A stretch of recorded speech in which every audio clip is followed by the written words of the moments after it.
What's up guys, it's me Jamar from Remnant Outdoors. A little different style video today. I'm not going to be doing a gun review. I wanted to talk about the Biden potential gun legislation that's going to be coming down the pipeline. If you go to his website, there's a whole long list of stuff on there.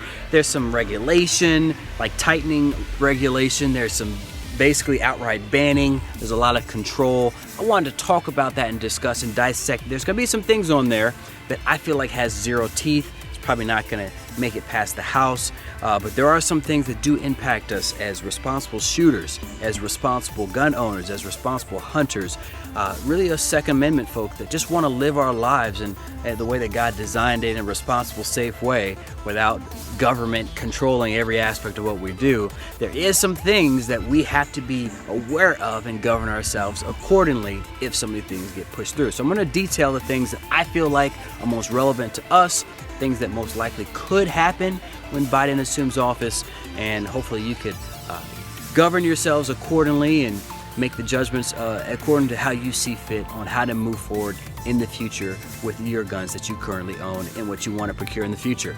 Let's get started. Before we go over this, I would be remiss if I didn't briefly summarize the federal assault weapons ban of 1994 and define what an assault weapon is according to the language of that legislation, as Biden's proposal is really just a glorified version of that old law. Don't forget, Biden signed that ban into law, and his new gun control proposal has many similarities to it. The AWB was a prohibition-style 10-year ban that limited procurement of semi-automatic rifles and magazines that held more than 10 rounds in 1994. This narrowly passed 52-48 after pressure from previous presidents, including, surprise, surprise, Ronald Reagan. The ban, written by people who really didn't know anything about firearms, seemed to focus on the scary and military-looking features rather than how lethal a weapon actually was. For example, guns having a pistol grip were just too scary and thus needed to be banned.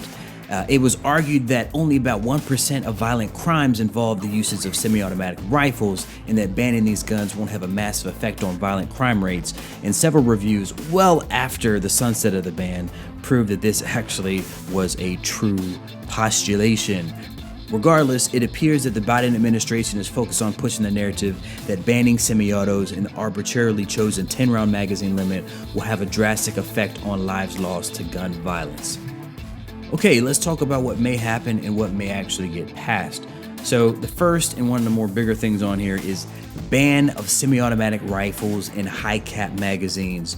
I believe it's only going to be certain types of semi-automatic rifles mirroring the assault weapons ban, but this is going to be one of the things I believe they are going to go after and probably have a high likelihood of success in pushing this all the way through. Not only did Biden vote for the assault weapons ban in '94, Democrats currently control the House, the Senate with the VP, the tie-breaking vote, of course, we already talked about earlier. They have the White House, obviously. Will it reduce mass shootings?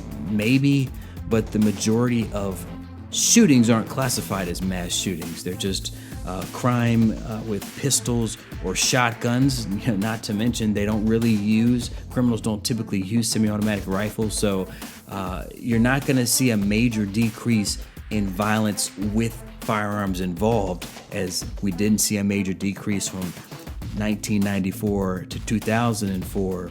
What they're going to do most likely is incorporate a broader ban as they explore that option to cover pistols and shotguns later down the line, as some legislators have already talked about, but that's a topic for another video. But I do believe that a ban on certain types, semi-automatic rifles and high-cap magazines, has a high likelihood of something being targeted and getting pushed through. The next thing that I think may happen is the regulation of possession of existing semi-automatic rifles under the NFA. Well, Biden incorrectly infers that silencers and machine guns are registered post-ownership, and that's the reason why they aren't used in crimes. I could see a huge push to get a national registry on existing semi-automatic rifles. Registration wasn't something that happened during the assault weapons ban, and although there will be massive non-compliance, I could see this at least being passed by Congress. The next thing is the end of online sales of guns and ammo. I'm a little worried about this one. Competition in the marketplace helps to keep prices low, and cutting off supply from online retailers will cause a price spike and probably a massive demand. If passed, it would be fairly easy to incorporate from the government. All they have to do is just shut down online gun and ammo suppliers fairly easily, I believe. This is really sad, but I think this is going to be something they're going to go after. Now let's talk about what is not likely to pass in Congress, something that is not going to be effective, something they're not going to have enough information to put an effective bill together on. First, create an effective program to ensure individuals who become prohibited from possessing firearms relinquish their weapons. I have no idea how they can create an effective program. There is already programs in place that really force felons of violent crimes of certain natures to never own guns again. There's some where they have to, turn them in if they're known to have them. But beyond that, I don't see how this could be effective. I do think that this could potentially be dangerous because, who gets to say who is prohibited? This could be anybody, especially someone with differing political ideologies. Coincidentally, the majority of gun owners fall into this bracket. The sad thing is that 95% of gun violence is done by those who have committed crimes already. The number actually is thought to be much higher than that. Since these individuals don't buy guns through trackable means, what is Biden going to do? Kick down every door, searching house to house to see if guns are present? No way. And think about how much of a PR nightmare that's going to be. Much worse than the stop and frisk policy by the beloved ex-mayor of New York. As a result, I think logic will maybe win out. I know that's dangerous to assume, but I do think that this is not going to pass because there's nothing really to be put together here other than what's already in place.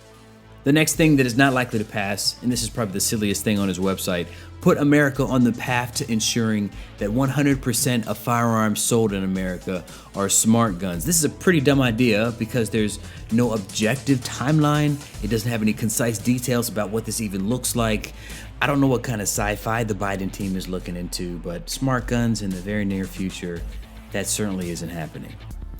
Okay, I added a bonus section in here for things that may be likely but will have very little effect on gun owners. Get weapons of war off our streets. Not only does this sound silly, as the majority of infantry-style weapons utilized by the military are true assault rifles with select fire capability, they cost a fortune and require an NFA registration and tax stamp for private citizens to procure. As a result, virtually zero weapons of war are used in crimes. This objective is simply clickbait, as it sounds good during election campaigns and speeches, but for the reasons I listed above, really doesn't mean anything. Keep guns out of dangerous hands by requiring a background check. Two things here. Democrats always talk about the mythical gun show loophole. None exists. Every transaction at a gun show is conducted via an FFL, and a background check is performed every single time. Next, private sales of firearms are nearly impossible to track. I can go to one of the homies right now, get a throwaway for $125 and be on my way. This is simply just lip service and more clickbait. Buyback of semi-automatic rifles.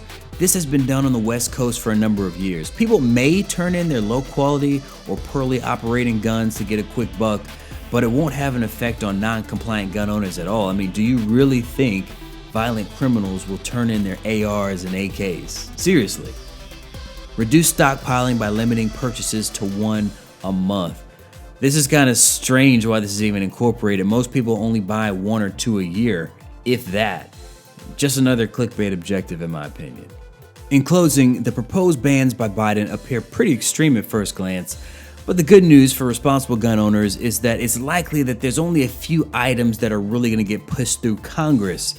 Keep in mind, Bill Clinton had a trifecta with the Democrat-controlled House, Senate, and White House, and just barely got the ban pushed through in 1994. In modern-day America, where there's more Democrat gun owners than ever before, I expect there to be some hesitancy before a Democrat from a gun-friendly state votes on the ban in fear of not being re-elected. For this reason alone, an actual prohibition will probably have a lot of compromise thrown into the mix than what we currently see on the Biden website. Also, there's a lot of low-hanging fruit on the Biden list that's already in effect, like some gun show loopholes. Those are already closed. So it's possible that he declares that, hey, we made some progress and forgoes some of the legal battles predicted by the tougher components in this ban. So I hope you guys enjoyed this video today. At least plan for the future. We knew how things were during the previous administration that he was a part of, the Obama administration, and it was tough for folks who do target shooting and hunting, and there was a lot of strife and a lot of me going to the gun store and there being no ammo, and the gun that I wanted, it's not there because it's on back order, because everybody's already bought it because they're scared of a ban.